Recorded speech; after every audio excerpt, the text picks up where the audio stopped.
So many artists are inspired by nature, and those of us who play with polymer clay are no exception. Join me today as I make this cute little frog in a lily pad trinket bowl using supplies from the December 2019 Create Along box. So this little bowl is really super cute and easy to make. What you're going to start with is just some green clay.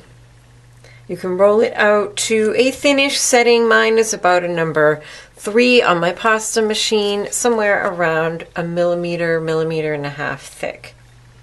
You don't want it too thick or it ends up looking clunky. You can make your bowl on any form you want. What I'm going to use is one of these bath bomb molds just to make a small trinket bowl. One thing I love about these particular molds is that they have a brushed finish, so they don't leave a shine on your polymer clay after baking in them or on them. You can bake on the inside or on the outside, depending on what you're doing. What you'll need is this Lily Pad stencil that came in the Create Along box. And you can just cut them out using a craft knife. So I'm using the middle shape. Again, it depends on the size of bowl you want to make and the size of your form, what size of these you're going to cut. And you don't have to do it perfect because this is a lily pad. It doesn't have to be totally precise. So if your sheet of clay is maybe a little bit off, no worries. So now we're going to peel away the excess clay. Then just use the edge of your finger and kind of thin out those edges. I'm not a fan of cut polymer clay that has those cutter type edges, like cookie cutter edges. I think it looks very unnatural and unpleasing. So I always like to thin out the edges. It gives the illusion of the entire thing being thin. Now we'll add some color to our leaves. What I'm going to use are pan pastels. You can use just scrapings from chalk pastels. I tried mica powders and I'll show you that in a minute. I wasn't real happy with it. Before I add my pastels, I'm going to add a little bit of texture. This is just an awl. You could use a needle tool. And I'm not being real precise about this. Just a few lines radiating from the center. I'm kind of drawing like to those unfinished lines sort of on the stencil. You can make as many or as few as you want. That'll do. That's really all you need. So do that before you add your pastels, because then those will be dark areas. Then have a nice fluffy brush, dab it in your pan pastel, and just, well, stencil, just like little circles. The thing that's different about using pastels versus mica powders is that mica powders you can really only put one layer. Pan pastels you can layer it. Can you see it when I started in the center there with a full brush, and then I'll kind of go in circles out. What you end up with is a glow. I think I'll add just a little bit more, and a little bit more in the center, and peel that up. And because of the stencil, now you have those darker areas. Use your clay blade to flip over your piece. I'm first going to wipe off my tile because my brush seems to be shedding. This is a great trick, and it's wonderful to have the stencil for doing this because you can flip your clay over, flip your stencil over, and now both sides, the inside and the outside of your bowl, will have the same decoration. So you don't have to go back and add something after baking. It will be the same in just a single layer. So we'll do the exact same thing on the other side. Now for my little bowl, that bath bomb mold that I showed you is a 2.5 inch wide bowl at the upper edge. And I need 6 of these little lily pads to complete my bowl. And there, you just repeat that as many times as you need. Here are a few more I made earlier, and here's my mold again. Because most of the time when you're looking at these bowls, you will be looking at them from the inside. What I want to do is plan my decoration so that I like most what I see looking down on the inside. So I'm going to pick one of these that I like best and put that in the very center of my mold. Just kind of use the heat of your fingers. You don't need to press hard, but just try to conform it to the shape of the mold.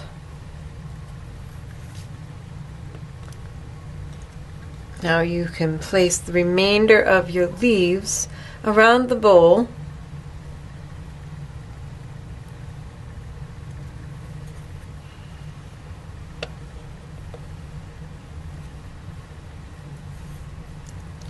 Oh, that one's split. It's a good thing I have an extra. I did make an extra. You can overlap these as much or as little as you want with the edge. And again, just kind of use the heat of your hand to make it conform. If you want, you can add a little liquid clay where the pieces overlap. I haven't really found it to be necessary. I want that at the seam angle.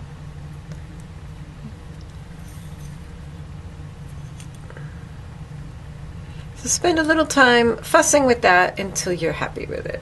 Here I am adding my fifth and final leaf around, and I just lifted up the first one. You don't have to do this, but the symmetry makes me happy, just so that they kind of spiral on top of each other.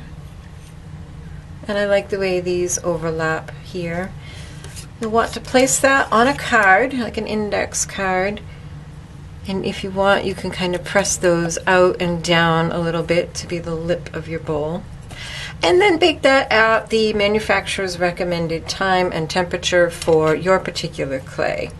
If you want to be certain this will lie flat, go ahead and flip it over and just give a press on a tile. And then that will be flattened out. Now here's what I made earlier that was a little less successful.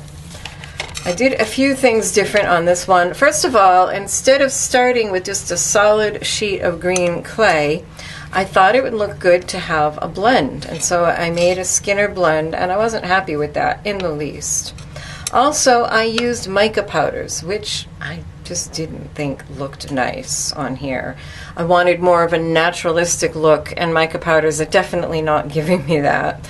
And also I thought I would have these like lobes of the heart of the leaf on the edges, and I just thought they looked messy. So, you know, those of us who teach these classes and make these tutorials don't think that everything we make comes out great the first time.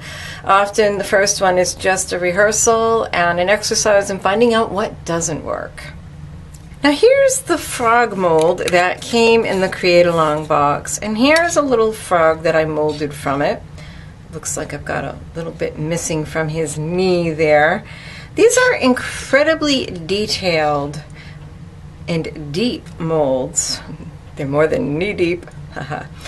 But the problem with these is that they can be very difficult to press clay in and get a good mold. It can be just really hard because there are undercuts and so many details. What I recommend for this, instead of trying to push clay into the mold, is to use a liquid clay with a pretty thin viscosity. So either the Sculpey Clear or something like Kato liquid poly clay.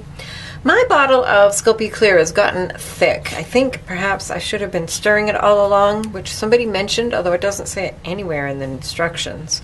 So I am going to go ahead and use Kato liquid. If you want to mix up a precise amount for your mold, go ahead and fill your mold with water, and then dump that water into your mixing container, and you'll have a good visual idea of just how much you need, which will probably be far less than you might think. Then you can put maybe just a tiny bit more than that amount of liquid clay in your bowl.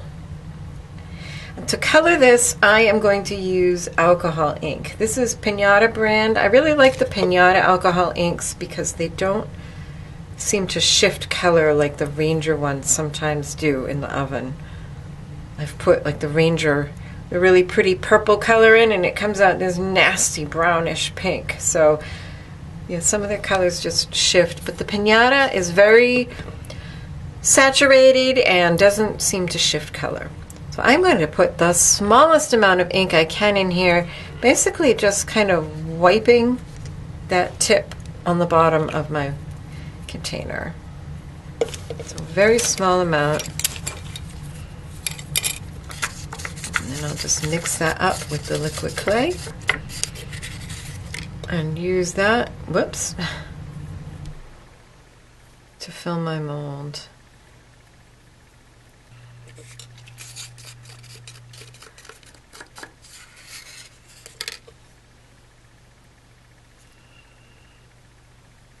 You'll notice like my little frog here, his knee had an air bubble.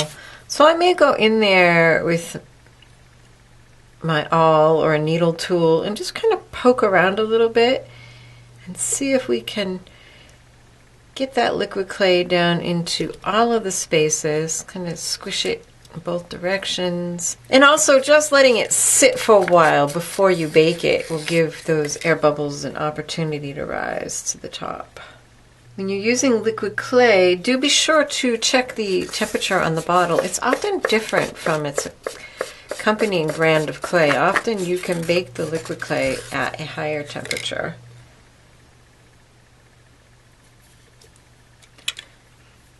Let's see, so the Kato, nope, it's 275, okay. Some of them, I think this one's is like 300 or 325. Yeah, 300 to 325.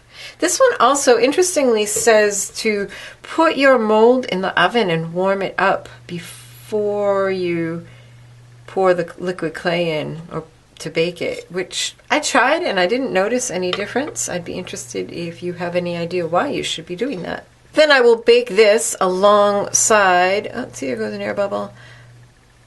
I'll bake this alongside my bowl. Once your piece comes out of the mold, it will look something like this. And if you want to add just a little bit something more to it, what you can do is use some of these color fuse powders that also came in the Create Along box. And I have just the tiniest bit of this liquid clay.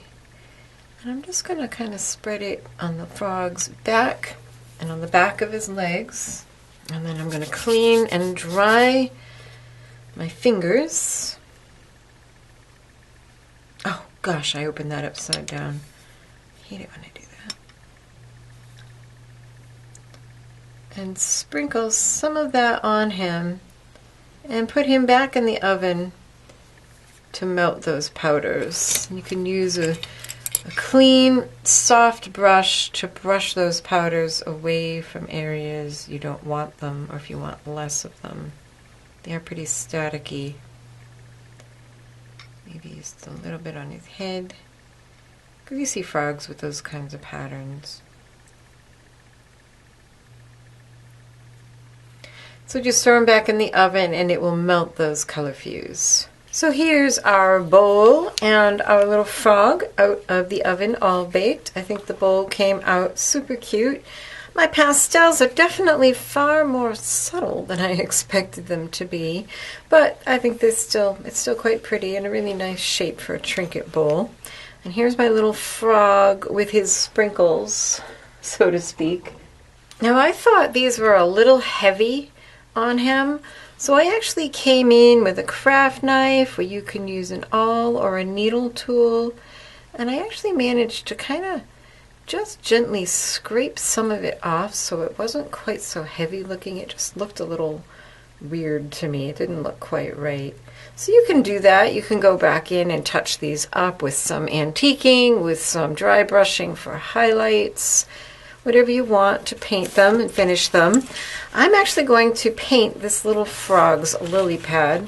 Sorry that my painting surface is such a mess. This is some Ranger Vintage Patina, which has the benefit of drying very fast, and it has really good coverage. And I'm just going to paint his lily pad so you can kind of tell the difference from the frog and the surface he's sitting on. There'll be a little bit of contrast. I've got a real tiny brush here for miniatures so I can get in there. Then you can add your little froggy to the bottom of the bowl, or you can put him any place in the bowl you want. I think he looks really cute in the bottom. And if you want, you can fill it like just up to the base of that lily pad with some resin for a watery look. This is UV resin, which you can cure out in sunlight, or you can use just regular 2-part resin, although it's a very small amount you'd be mixing up. And there you have it, a really sweet little trinket bowl. I hope you enjoyed this nature-inspired project using products from Create Along. Again, this is Sandy Huntress wishing you happy creating.